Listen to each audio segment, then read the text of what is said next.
नमस्कार विद्यार्थी मित्रांनो, सर्वांसाठी शुभ प्रभात। मी आहे प्राध्यापक गणपत उगडे।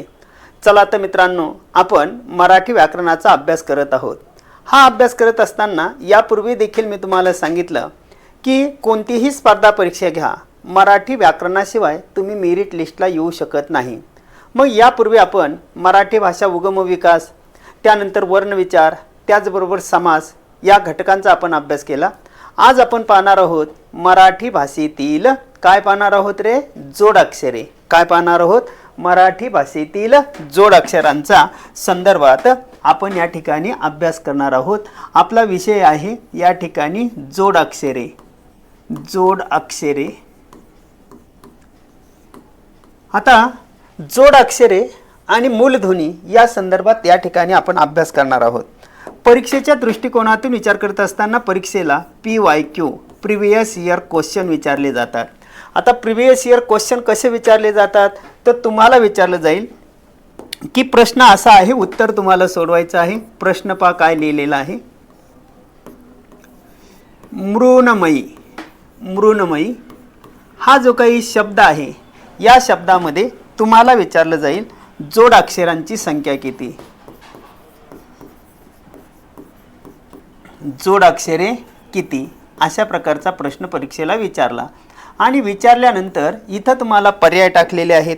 पर्यायामध्ये त्यांनी काय दिले रे, तर पर्यायामध्ये असं म्हटलेलं आहे की ते इथं ए पर्याय दिला की याच्यामध्ये एक जोडाक्षर आहे, इथं बी पर्याय दिला याच्यामध्ये दोन जोडाक्षरे आहे, सी पर्याय दिला याच्यामध्ये तीन जोडाक्षरे आहे आणि डी पर्याय दिला याच्यामध्ये चार जोडाक्षरे आहे। चलो, कौन बनेगा करोडपती। तुम्हाला जे काय वाटतं ते तुम्ही सांगू शकता। काय वाटतं, काय असावं की मृण्मयी या शब्दामध्ये जोडाक्षरांची संख्या किती। सर्वसाधारणपणे अंदाज बांधा तुम्ही। जर तुम्हाला याचं उत्तर येत नसेल तर मित्रांनो, या ठिकाणी तुम्हाला जोडाक्षरे म्हणजे काय, त्याचे लेखन प्रकार कसे आहेत, त्याचे नियम काय आहेत, या सर्व गोष्टी तुम्हाला समजून घेणं गरजेचं आहे।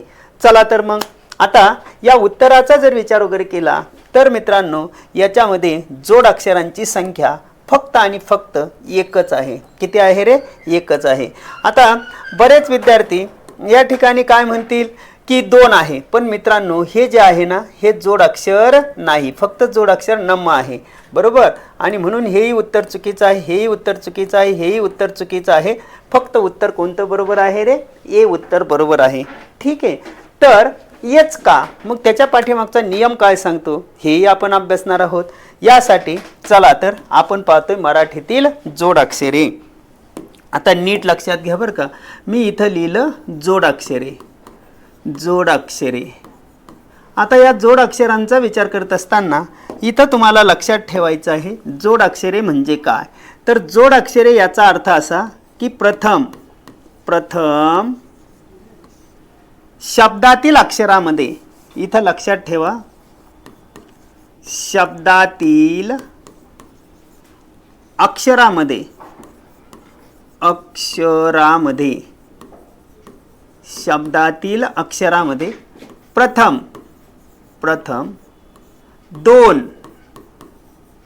किंवा दोनापेक्षा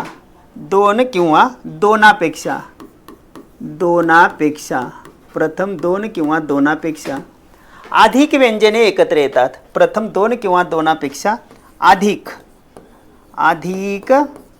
व्यंजने एकत्र येतात। व्यंजने एकत्र येतात व त्यात शेवटी एक स्वर मिसळला जातो। एक स्वर मिसळला जातो व त्यात शेवटी एक स्वर मिसळला जातो, त्याला काय म्हणायचं आहे रे? मराठीतील जोडाक्षरे म्हणतात। शब्दातील अक्षरामध्ये प्रथम दोन किंवा दोनापेक्षा अधिक व्यंजने एकत्र येतात आणि त्यात शेवटी एक स्वर मिसळला जातो, त्याला मराठीतील काय म्हणायचे? जोडाक्षरे असे म्हणतात। मग आता इथं जोडाक्षरांच्या संदर्भात विचार करत असताना आता तुम्हाला लक्षात घ्यायचं आहे। लक्षात घेत असताना पहा, इथं आपण एक चार्ट बनवतोय आता या चार्टचा जर विचार वगैरे केला तर अशा पद्धतीनं हा चार्ट वगैरे आहे हा. तर इथं पहा बरं का, हे काय आहेत रे, हे आहे शब्द बरं का, शब्द. शब्दामध्ये ही काय आहे, जोड अक्षरे. जोड अक्षरामध्ये ही काय आहे, त्याचा विग्रह. आणि ही काय आहे त्याची की जोड संख्या वगैरे आहे. आता पहा बरं का, मी इथं काही शब्द लिहितो. शब्द तुम्हाला लक्षात ठेवायचे आहे की या ठिकाणी हे आहे मराठी भाषेतील शब्द. शब्दामध्ये हे काय आहे रे, जोडाक्षर. जोडाक्षर आणि जोड अक्षरानंतर या ठिकाणी हे काय आहे, त्याचा विग्रह. विग्रह म्हणजे विग्रह याचा अर्थ होतो त्याची फोड. विग्रह म्हणजे काय रे, फोड. फोड आणि फोडीनंतर मग इथं आहे एकूण वर्णसंख्या. काय आहे, एकूण वर्णसंख्या. वर्ण एकूण काय आहे, वर्ण किती आहे याचा आपल्याला या ठिकाणी अभ्यास करायचा आहे. आता मित्रांनो, हा अभ्यास करत असताना इथं तुम्हाला लक्षात घ्यायचं आहे, आपण काही उदाहरणं घेणार आहोत. उदाहरणं अशी आहे, मी जर इथं शब्द वापरला, आम्ही सर्व पास होणार, आम्ही सर्व अधिकारी होणार. आता इथं शब्द कोणता आहे रे, आम्ही. आता आम्ही मध्ये जोड अक्षर कोणता आहे, मी. बरोबर, मला ह आणि ही जोडलेला आहे, ई जोडलेला आहे. आता विग्रह कसा होईल, म अधिक ह अधिक ई. बरोबर, काय झालं रे, आम्ही. म्हणजे इथं जोड अक्षरांची एकूण वर्णांची संख्या किती झाली, 3 झाली. दुसरं पहा, शत्रूशी मुकाबला करणं हे आपलं कर्तव्य आहे. शत्रू बरं का, शत्रू. आता शत्रू का मतलब दुश्मन, हे इथं त्रू आहे. मग इथं काय होईल, त अधिक त अधिक र अधिक इथं काय आहे, उ. बरोबर, त्रू. हे देखील किती झाले रे, 3 झाले. किती झाले, 3 झाले. आता थोडंसं आपण इथं पुन्हा विचार करणार आहोत. तो विचार करत असताना मी म्हटलं की माझा विज्ञानाचा अभ्यास झाला. कशाचा अभ्यास झाला रे, विज्ञान. विज्ञान. आता विज्ञान म्हटल्यानंतर इथं या पद्धतीने विज्ञान वगैरे आहे. या विज्ञानामध्ये जोड अक्षर कोणता आहे रे, ज्ञा. बरोबर, आता ज्ञा हे जोड अक्षर आहे, पण याच्यामध्ये कसं होईल, द अधिक न अधिक य अधिक अ. बरोबर, हां. आता लक्षात ठेवा, इथं किती झाले रे, 4 झाले.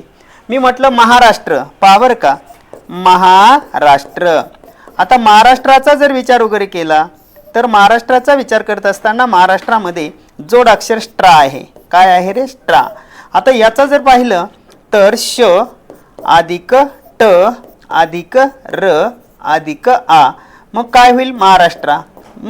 आता इथं पहा किती झाले रे, हे पुन्हा हे 4 झाले.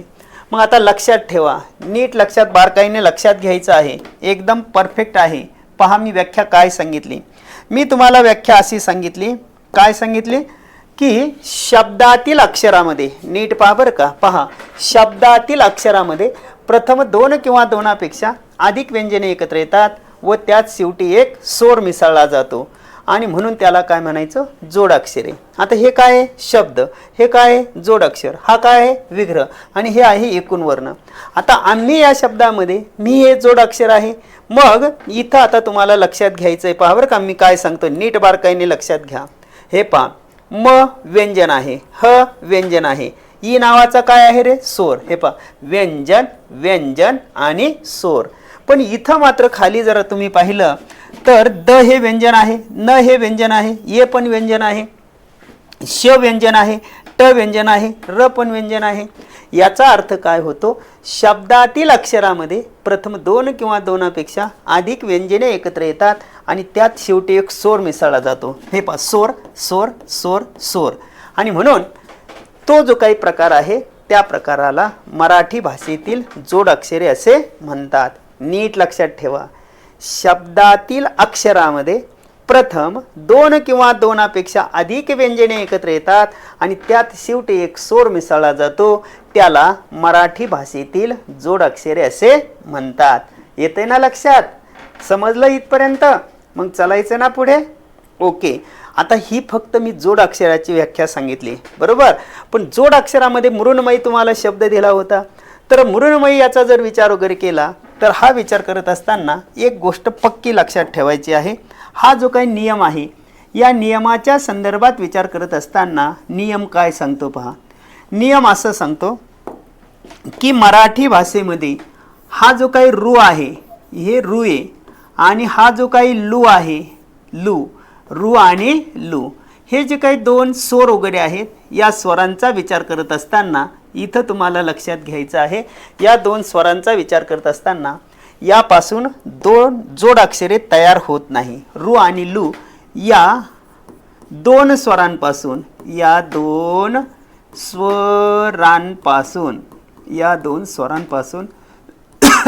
जोडाक्षरे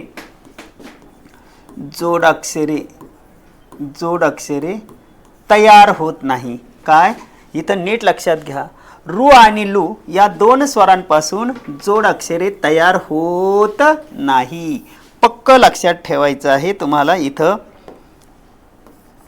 या दोन स्वरांपासून जोडाक्षरे तयार होत नाही. जोडाक्षरे तयार होत नाही. कारण ते जोडाक्षराची व्याख्या पूर्ण करत नाही. जोडाक्षराची व्याख्या पूर्ण करत नाही याचा अर्थ असा की मी एक उदाहरण घेतलं. उदाहरण असं आहे पहा, तो आमच्या 10 जणांचा ग्रुप आहे. काय आहे रे? ग्रुप. आता ग्रुप म्हटल्यानंतर ग अधिक रू बरोबर काय तयार झाला रे? काय तयार झाला? ग्रू तयार झाला. बरोबर. नंतर तो त्या देशाचा नृप आहे.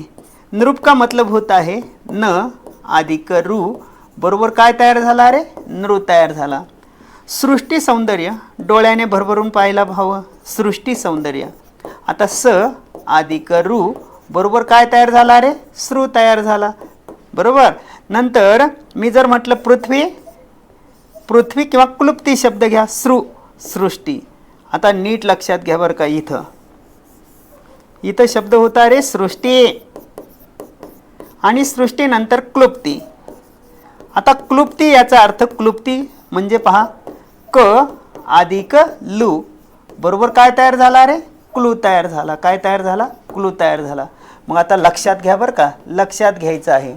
काय लक्षात घेतलं पहा की इथं लक्षात ठेवायचं आहे 1, 2, 3 आणि 4. मराठी भाषेमध्ये रू आणि लू या दोन स्वरांपासून जोडाक्षरे तयार होत नाही. का तयार होत नाही? तर त्याच्या पाठीमागचं कारण असं आहे, याच्यामध्ये एकच व्यंजन एकच स्वर, एकच व्यंजन एकच स्वर, एकच व्यंजन एकच स्वर, एकच व्यंजन एकच स्वर. बरोबर.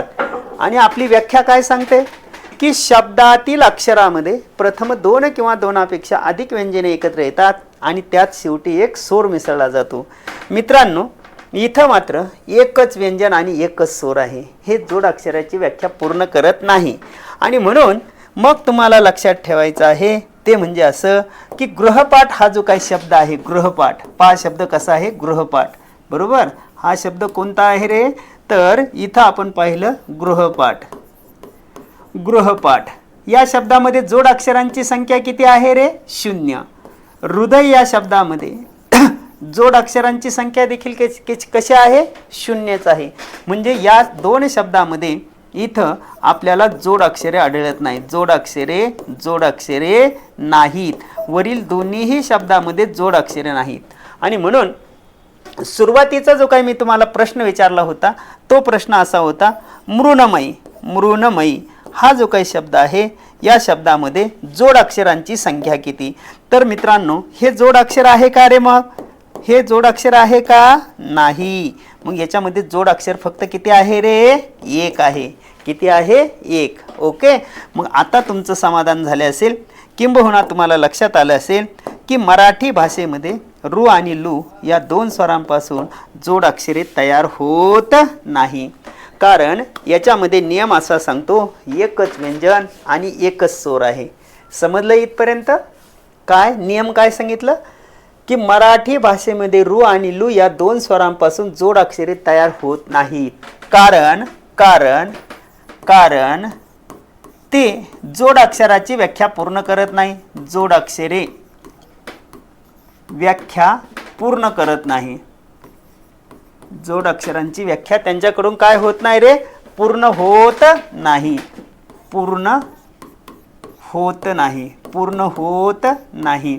हे तुम्हाला पक्क लक्षात ठेवायचं आहे. येतंय लक्षात? ओके. पहा आता मग कितवा नियम झाला हा? एक नियम झाला बरं. पण जोड अक्षरे लिहिण्याच्या देखील काही पद्धती आहेत. आता पद्धतीचा मी तुम्हाला इथं उल्लेख करून देतो. इथं तुम्हाला लिहायचंय जोड अक्षर लेखन पद्धती. जोड अक्षर लेखन पद्धती. आता जोड अक्षर लेखन पद्धतीचा जर विचार वगैरे केला तर या पद्धतीमध्ये तुम्हाला लक्षात घ्यायचं आहे ते म्हणजे असं की इथं पहिली जी लेखन पद्धती वगैरे आहे त्याला म्हणायचं उभी जोडणी. उभी जोडणी. आता उभी जोडणी म्हणजे कसं रे उभी जोडणी? तर उभी जोडणी याचा अर्थ एकावर एक अक्षरे लिहिली जातात. काय अक्षरे लिहिली जातात? एकावर एक अक्षरे. एकावर एक अक्षरे लिहिली जातात. एकावर एक अक्षरे लिहिली जातात. पहा बरं का कशी अक्षरे लिहिली जातात? एकावर एक अक्षरे लिहिली जातात. मग तुम्ही म्हणाल कसं? तर त्या उत्तराचा जर विचार वगैरे केला तर तो विचार करत असताना तुम्हाला लक्षात घ्यायचं आहे की आपली जी काही भाषा आहे ना रे, आपली भाषा आडव्या, उभ्या, गोल, अर्धगोल अशा पद्धतीच्या रेषांनी बनलेली आहे. ओके. मग हे रेषांनी बनलेले आहे. तर पूर्वीच्या काळी मुद्रंकला विकसित झालेली नव्हती आणि त्यामुळे काय असायचं की मग तारा असायच्या. मग ते तांबे असेल, ॲल्युमिनियम असेल किंवा इतर लोखंड वगैरे असेल. मग अशा पद्धतीने अशा लांब ते काय असायचं? तारा वगैरे असायच्या. लक्षात येतं ना? अशा पद्धतीनं. आणि मग त्याचं काय केलं जायचे रे? त्याचे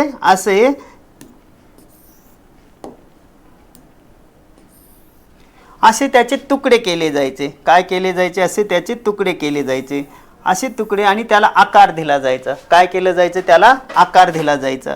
मग आता आकार कसा? की समजा एक आकार असा दिला, दुसरा आकार या पद्धतीने दिला. बरोबर. दुसरा आकार काय दिला? या पद्धतीने दिला. लक्षात घ्या.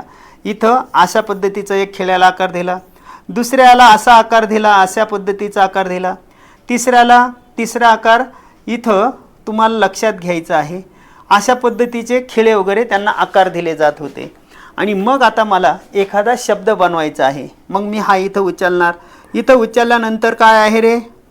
पहा बरं का, हा फक्त मी इथं उचलला, घेतला, हा आडवा टाकला, नंतर हा उभा घेतला, त्याच्यानंतर पुन्हा हा खिळा इथं ठेवला, हा इथं टाकला, त्याच्यानंतर पुन्हा दुसरा खिळा असाच घेतला, असा टाकला, नंतर इथं हा घेतला, त्याच्यानंतर याला परत उभी एक दांडी दिली. शब्द काय तयार झाला रे? अक्कल.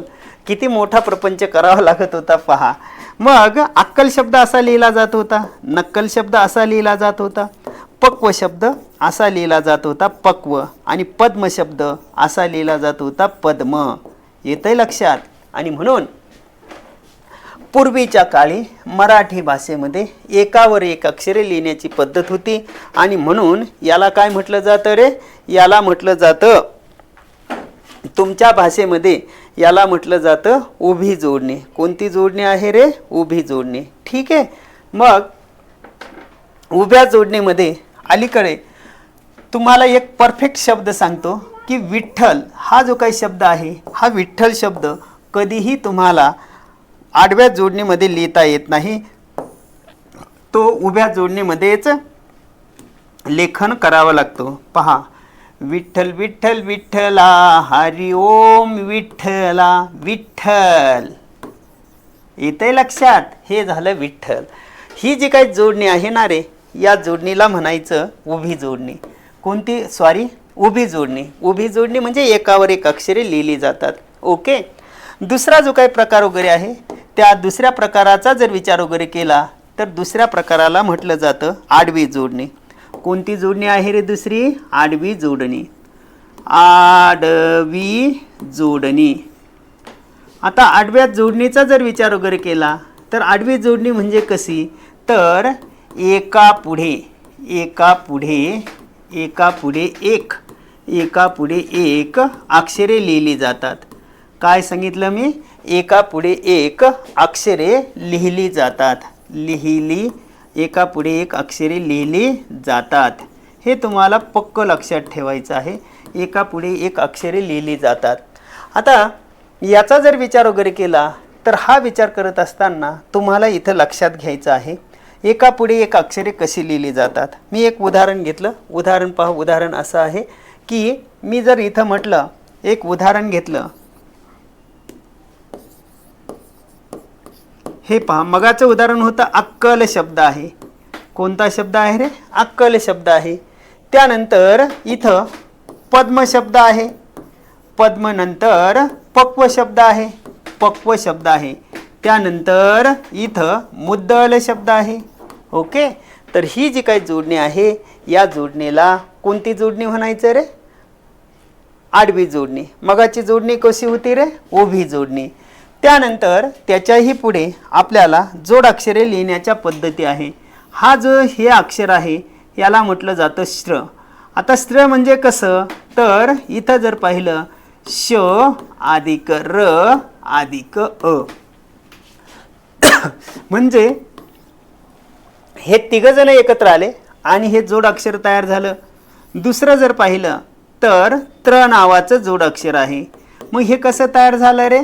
त अधिक र अधिक अ म्हणजे हे तीन वर्ण एकत्र आले आणि मग त्र तयार झालं. तिसरं हा स्त्री कसा तयार झाला? स्त्री. आता मग कसं तयार झालं? स अधिक त अधिक र अधिक ई. बरोबर. मग अशा पद्धतीने हे देखील जोडाक्षर आहे. परत जोडाक्षरात चौथं कोणतं आहे रे? चौथं. तर चौथ्याचं उत्तर आहे हे क्ष. हे देखील जोडाक्षर आहे. हे कसं तयार झालं? क अधिक श अधिक अ. बरोबर. त्याच्यानंतर ज्ञ कसा तयार झाला? ज्ञ. हे पाचवं अक्षर आहे ज्ञ. ज्ञच्या संदर्भात विचार करत असताना हा आहे ज्ञ. ज्ञ कसा तयार झाला? द अधिक न अधिक य अधिक अ. म्हणजे नीट लक्षात ठेवा. पहा बरं का. तर हे जोडाक्षर लेखन काय आहे रे? पद्धत वगैरे आहे. याला काय म्हणायचं? जोडाक्षरे लेखन पद्धती. मग ठेवा लक्षात. आता तुम्हाला हे परफेक्ट लक्षात घ्यायचं आहे. श्र त्र श्री श ज्ञ. आता मी जर म्हटलं स्ट्र. आता आता स्ट्र पहा बरं का. हे महाराष्ट्र. आता महाराष्ट्र म्हटल्यानंतर इथं श अधिक ट अधिक र अधिक अ. येतंय लक्षात. तर अशा पद्धतीनं या ठिकाणी हे जोडाक्षरं आपल्याला पाहता येतात. ठीक आहे. हा मुद्दा झाल्यानंतर आता आपण पुढील भागाचा अभ्यास करतोय. पुढील भागाचा अभ्यास करत असताना आता मात्र तुम्हाला लक्षात घ्यायचं आहे ते म्हणजे की हे जे काही जोडाक्षर वगैरे आहे या जोडाक्षरामध्ये आपल्याला काही भागाचा अभ्यास करायचा आहे. मग परीक्षेच्या दृष्टिकोनातून जर विचार वगैरे केला तर परीक्षेच्या दृष्टिकोनातून विचार करत असताना तुम्हाला काही शब्द दिले जातात. काही काय केले जातात? शब्द दिले जातात. आणि त्या शब्दामध्ये तुम्हाला मूलध्वनी ओळखा अशाही प्रकारचा प्रश्न विचारला जातो. काय ओळखा रे? मूलध्वनी. आता पहा बरं का. मी इथं काही शब्द लिहितो. उदाहरणार्थ हे तुम्हाला जोडाक्षरे ओळखायचं आहे. काय करायचे? जोडाक्षरे ओळखायचे आहेत. पण हे ओळखत असताना इथं एक गोष्ट पक्की लक्षात ठेवा. हा जो काही पहिला मुद्दा आहे ना या पहिल्या मुद्द्यामध्ये इथं व्यंजन अधिक स्वर. काय रे? व्यंजन अधिक स्वर बरोबर अक्षर तयार होतं. काय तयार होतं? अक्षर. मग कसं? क चा पाय मोडला, क मध्ये अ मिळवला आणि मग काय तयार झाला रे? मग क तयार झाला. म्हणजेच व्यंजन अधिक स्वर बरोबर काय होतं? अक्षर तयार होतं. त्याच्यानंतर दुसरं मी जर म्हटलं की दुसरा पर्याय जर पाहिला तर दुसऱ्या पर्यायामध्ये तुम्हाला लक्षात घ्यायचं आहे ते म्हणजे असं की व्यंजन अधिक व्यंजन. व्यंजन अधिक व्यंजन बरोबर संयुक्त व्यंजन. संयुक्त काय झालं रे? व्यंजन अधिक व्यंजन बरोबर इथं तुम्हाला लक्षात घ्यायचं आहे व्यंजन अधिक व्यंजन बरोबर संयुक्त व्यंजन, संयुक्त व्यंजन. आता मग इथं कसं संयुक्त व्यंजन, तर इथं तुम्हाला लक्षात ठेवायचं आहे. मी जर इथं म्हटलं म अधिक ह, हे दोघं जण एकत्र आले आणि मग काय तयार झाला रे, म तयार झाला. काय तयार झाला, म तयार झाला. म अधिक ह बरोबर म तयार झाला. त्यानंतर तिसऱ्या याचा जर विचार वगैरे केला तर तिसरं पहा, तिसऱ्या बाजूचा विचार करत असताना सोर अधिक सोर, सोर अधिक सोर बरोबर संयुक्त सोर, संयुक्त सोर. सोर अधिक सोर बरोबर संयुक्त सोर. आता हे कसं, तर इथं तुम्हाला लक्षात घ्यायचं आहे, जर अ आणि ई हे दोघं जण एकत्र आले आणि काय तयार झाला रे, हा ए तयार झाला. सोर अधिक सोर बरोबर सोर तयार होतो. सोर अधिक सोर बरोबर सोर. पुढील भागाचा जर अभ्यास वगैरे केला तर पुढील भागाचा अभ्यास करत असताना चौथा प्रकार जर पाहिला तर व्यंजन अधिक तेच व्यंजन, तेच व्यंजन. याला काय म्हणायचं रे, याला म्हणायचं द्वित. व्यंजन अधिक व्यंजन बरोबर तेच व्यंजन. आता हे काय झालं, द्वित. मग कसं पहा, पप्पा सांगा कुणाचे, पप्पा माझ्या मम्मीचे. आता पप्प हे काय रे, पप्प नंतर मम्म, नंतर ठठ मठ्ठा, ठठ काय आहे रे, ठठ, नंतर कक्क अक्कल, कक्क. म्हणजे काय, व्यंजन अधिक तेच व्यंजन, याला म्हणायचं द्वित. आणि पाचवी जी बाजू वगैरे आहे तर व्यंजन अधिक व्यंजन अधिक स्वर बरोबर काय होईल रे, जोडाक्षर. काय काय तयार झालं रे, जोडाक्षर. आता पक्क लक्षात ठेवा, व्यंजन अधिक स्वर बरोबर जोडाक्षर. मग अशा पद्धतीने हा भाग तुम्हाला लक्षात घेणं गरजेचं आहे. ठीक आहे. आता परीक्षेच्या दृष्टिकोनातून जर विचारलं तर परीक्षेच्या दृष्टिकोनातून विचार करत असताना हे प्रिव्हियस इयर क्वेश्चन जे आहे त्याच्यामध्ये तुम्हाला दिलं जाईल. काय दिलं जाईल की इथं विचारलं जाईल सृष्टी या शब्दामध्ये जोडाक्षरे किती. तर तुमचं उत्तर काय आहे, फक्त एकच आहे, कारण हे जोडाक्षर नाही, फक्त एवढंच जोडाक्षर आहे. कोणतं जोडाक्षर आहे रे, फक्त ष्टी. त्याच्यानंतर तुम्हाला विचारलं सृष्टीमध्ये एक आहे, पुढे विचारलं काय, महाराष्ट्र, महाराष्ट्र. आता महाराष्ट्रामध्ये किती आहे रे, मग महाराष्ट्रामध्ये फक्त एकच आहे. त्याच्यानंतर पर्याप्त परिस्थितीमध्ये मला निर्णय घ्यायला हवा, पर्याप्त. इथं जोडाक्षरे किती आहेत, मग इथं जर पाहिलं तर हे एक, इथं हे किती झाले रे, 2 झाले. हे किती झाले, 2 झाले बरोबर. त्याच्यानंतर इथं कृष्ण शब्द घेतला, कृष्ण. आता कृष्ण म्हटल्यानंतर याच्यामध्ये जोडाक्षर किती आहे, फक्त एकच आहे. त्याच्यानंतर पृथ्वी, पृथ्वी. आता पृथ्वी घेतल्यानंतर पहा पृथ्वीचं काय होतं ते कृष्ण. कृष्णानंतर पृथ्वी घेतली, पृथ्वीमध्ये देखील किती आहे रे, फक्त एकच आहे. क्लुप्ती शब्द घेतला, क्लुप्ती. क्लुप्तीमध्ये फक्त किती आहे, एकच आहे, कारण पत्ती हे जोडाक्षर, हे जोडाक्षर हे रूपासून आणि लूपासून जोडाक्षरे तयार होत नाही. मग अशा पद्धतीची ही उदाहरणे या ठिकाणी आपण पाहिलेली आहेत. ओके. मग आता या ठिकाणी इथून पुढे लक्षात ठेवा की जोडाक्षर म्हणजे शब्दातील अक्षरामध्ये प्रथम 2 किंवा 2पेक्षा अधिक व्यंजने एकत्र येतात आणि त्यात शेवटी एक स्वर मिसळला जातो. मग इथं परीक्षेच्या दृष्टिकोनातून विचार करत असताना मग परीक्षेला तुम्हाला असं दिलं जाईल, राष्ट्राध्यक्ष. काय शब्द दिला रे, राष्ट्राध्यक्ष. राष्ट्राध्यक्ष या शब्दामध्ये तुम्हाला ह्या 4 बाजू काढायच्या आहेत. मग याच्यामध्ये जोडाक्षरे किती. वर्णमालेमध्ये मी तुम्हाला शिकवलं आहे व्यंजने, याच्यामध्ये व्यंजने किती, व्यंजने किती. व्यंजनानंतर तुम्हाला विचारलं जाईल की याच्यामध्ये स्वर किती, स्वर किती. आणि स्वरानंतर विचारलं जाईल मूलध्वनी किती, मूलध्वनी किती. अशा प्रकारचा प्रश्न परीक्षेला विचारलेला आहे. तर मूलध्वनी याचा अर्थ असा की व्यंजन अधिक स्वर आणि त्याच्यामध्ये जसं फूल शब्द आहे, फूल शब्द आपल्याला लिहायचा आहे फूल. आता फूल शब्द लिहित असताना हा शब्द आहे फूल. मग फूल शब्दामध्ये याचे जर मूलध्वनी पाहिले फ अधिक उ अधिक ल अधिक बरोबर काय शब्द तयार झाला? फूल. याला काय म्हणायचं रे? मूलध्वनी. आता मूलध्वनीमध्ये इथं पहा व्यंजन अधिक व्यंजन अधिक स्वर अधिक अनुस्वार अनुस्वार अधिक विसर्ग विसर्ग किंवा रफार वगैरे, रफार पण येईल, रफार असेल रफार, बरोबर, ते जोड अक्षरच आहे रफार.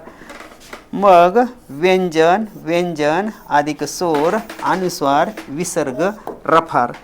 बरोबर काय झालं रे? बरोबर मूलध्वनी. मूलध्वनी हे तुम्हाला लक्षात घ्यायचं आहे. मी म्हटलं गणेश, ए गणेश. आता गणेश म्हटल्यानंतर ग अधिक अ अधिक न अधिक ए अधिक श अधिक अ. 1 2 3 4 5 6. याच्यामध्ये किती संख्या झाली रे? मूलध्वनींची संख्या 6. आता इथं प्रत्यक्षात आपण पाहूया काय घडतंय ते. इकडे पहा माझ्याकडे, हे पहा इथं जोड अक्षर आहे. आता जोड अक्षर किती आहे? 1 2 आणि 3. म्हणजे इथं जोड अक्षरांची संख्या 3 आहे. 3 मध्ये हे स्ट्रा, त्याच्यानंतर हे आहे ध्य आणि हे देखील मपा सबनीस यांनी सांगितलेलं ध्य. ओके.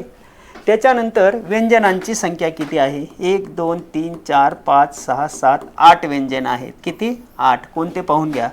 र, र नंतर श, श नंतर ट, ट नंतर र, र, बरोबर. आणि र नंतर काय आहे रे? ध, ध नंतर काय आहे? य, य नंतर क आणि क नंतर काय आहे रे? श, श रे षटकोनाचा. मग आता किती झाले पहा. श रे षटकोनाचा 1 2 3 4 5 6 7 आणि 8. याच्यामध्ये किती संख्या झाली रे? किती झाली रे? 8 झाली. किती झाली? 8 झाली. ओके. आता त्याच्यानंतर पुढच्या बाजूचा जर विचार वगैरे केला तर पुढच्या बाजूचा विचार करत असताना स्वर, जितके व्यंजन तितके स्वर. 1 2 3 4. पहा इथं 4 झाले. र मध्ये काय आहे? आ आहे. ष्टामध्ये देखील आच आहे. ध्यमध्ये देखील अ आहे आणि श मध्ये देखील काय आहे? अ आहे. व्यंजनांची दंडात्मक रचना, त्यामध्ये हा भाग मी तुम्हाला शिकवलेला आहे. आता याच्यामध्ये मूलध्वनी किती आहेत? मूलध्वनी. आता मूलध्वनींचा विचार करत असताना 2 3 4 5 6 7 8 9 10 11 12. मूलध्वनी किती आहे? 12. आता मूलध्वनी 12 कसे पाहून घ्या. इथं मी तुम्हाला मूलध्वनी दाखवतो 12. र अधिक आ अधिक श अधिक ट अधिक र अधिक आ अधिक ध. ध अर्धवट आहे. आ अधिक ध, त्याच्यामध्ये अ येणार नाही. अधिक य अधिक अ अधिक क अधिक श अधिक अ अधिक काय आहे रे? अ.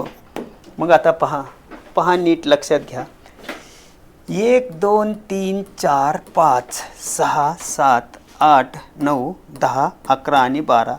म्हणजे याच्यामध्ये मूलध्वनींची संख्या किती आहे रे? 12. आता परफेक्ट लक्षात ठेवा. राष्ट्राध्यक्ष या शब्दामध्ये, राष्ट्राध्यक्ष या शब्दामध्ये जोड अक्षरांची संख्या 3, व्यंजने 8, स्वर 4 आणि मूलध्वनी किती आहे रे? 12 आहेत. किती? 12. दुसरं घेऊया. दुसऱ्याचा जर विचार वगैरे केला तर दुसऱ्याचा विचार करत असताना आपण एक शब्द घेतला धन्वंतरी. धन्वंतरी. मग धन्वंतरीमध्ये मूलध्वनींची संख्या किती आहे? ध अधिक अ अधिक न अधिक व अधिक अ अधिक अम अधिक त अधिक अ अधिक र अधिक ई. किती झाले रे हे धन्वंतरीमध्ये? धन्वंतरीमध्ये किती झाले मग हे पाहून घ्या. इथं 1 धन्वंतरीमध्ये लक्षात ठेवा. धन्वंतरीमध्ये 1 2 3 4 5 6 7 8 9 आणि 10. मग धन्वंतरीमध्ये मूलध्वनीची संख्या 1 2 3 4 5 6 7 8 9 10. मूलध्वनींची संख्या किती झाली रे? एकूण 10. मग धन्वंतरी या शब्दामध्ये मूलध्वनी किती झाले? 10. हे पक्क तुम्हाला लक्षात ठेवायचं आहे. ठीक आहे. अजून एक उदाहरण घेतो मी मूलध्वनीसाठी, म्हणजे तुमच्या लक्षात येईल. मग उदाहरण मी जर म्हटलं भारत माझा देश आहे. आता भारत माझा देश आहे म्हटल्यानंतर इथं पहा मूलध्वनींची संख्या कशी मोजायची. हे इथं भारत माझा देश आहे. भारत माझा देश आहे. पहा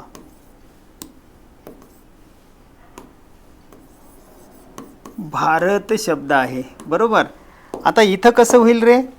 भ अधिक आ अधिक र अधिक अ अधिक त अधिक अ अधिक म अधिक आ अधिक झ अधिक आ, द अधिक ए अधिक श अधिक अ अधिक आ अधिक ह अधिक ए. मग किती झाले? 1 2 3 4 5 6 7 8 9 10 11 12 13 14 15 16 17. मग याच्यामध्ये मूलध्वनी किती झाले रे? 17 झाले. किती झाले? 17. आता मोजताना कसं मोजायचं पहा. इथं पण तुम्ही एवढा मोठा प्रपंच न करता करू शकता. हे बघा 1 2 3 4 5 6 7 8 9 10 11 12 13 14 15 16 आणि 17. किती झाले बरोबर मूलध्वनी? 17. किंवा तुम्ही असंही करू शकता, असंही करू शकता. असंही याचा अर्थ असा की इथं पहा 2 2 2 2 2 2 2 1 आणि 2 2 4 6 8 10 12 14 2 16 आणि 1 17. किती झाले रे? 17. म्हणजे इथं लघु ऱ्हस्व असेल तर एकच आणि दीर्घ असेल तर 2 पकडले जातात. म्हणजे भल भय हा काना आहे, र मध्ये हा अ आहे, त मध्ये हा दंड म्हणजे अ आहे. तर अशा पद्धतीने परीक्षेच्या संदर्भातून विचार करत असताना जोड अक्षरावरती असे प्रश्न विचारले जातात. एकदा बारकाईने नजर टाका म्हणजे आपल्याला पाहता येईल काय आहे ते पाहून घ्या. असे प्रश्न विचारले जातात. इथं उत्तर तुम्हाला दिलं होतं. काय उत्तर दिलं होतं रे? 1. आता तुमच्या परफेक्ट लक्षात आलं असेल की हे जे उत्तर आहे ते बरोबर आहे. आणि मग याच्यासाठी आपण हा प्रपंच पाहिला. इथं पाहिले शब्दातील अक्षरामध्ये प्रथम 2 किंवा 2पेक्षा अधिक व्यंजने एकत्र येतात व त्यात शेवटी एक स्वर मिसळला जातो. ही तुम्हाला उदाहरणं दिली होती. नंतर पाहिलं आपण रु आणि लू या 2 स्वरांपासून जोड अक्षरे तयार होत नाही. पुढे आपण पाहिलं जोड अक्षरे लेखन पद्धती, उभी जोडणी आणि आडवी जोडणी. पुढे पाहिलं आडव्या जोडणीनंतर पुढे पाहिलं ही जोड अक्षरे लेखन पद्धती वगैरे आहे. त्यानंतर विचार केला जोड अक्षराचे काही नियम वगैरे पाहिले. नियमानंतर आपण विचार केला प्रिव्हियस इयर क्वेश्चन की अशा पद्धतीचे शब्द दिले जातात. त्यानंतर पाहिलं आपण राष्ट्राध्यक्ष या शब्दामध्ये जोड अक्षरे, व्यंजने, स्वर आणि मूलध्वनी किती. मग धन्वंतरीमध्ये देखील आपण पाहिलं मूलध्वनी. त्यानंतर पाहिलं भारत माझा देश आहे याच्यामध्ये मूलध्वनींची संख्या किती. तर एकूणच अशा पद्धतीने मित्रांनो आज आपण जोड अक्षरे म्हणजे काय आणि ते लेखन पद्धती आणि त्याचे जे काही नियम आहे त्या नियमांचा आपण अभ्यास केला. तर या ठिकाणी जोड अक्षरे हा घटक तुमच्या लक्षात आला असेल. पुन्हा भेटूया राहिलेले घटक किंवा पुढील भाग घेऊन पुढच्या भागामध्ये. तोपर्यंत धन्यवाद, नमस्कार, हॅपी थॉट्स. अभ्यासामध्ये सातत्य ठेवा. थँक्यू.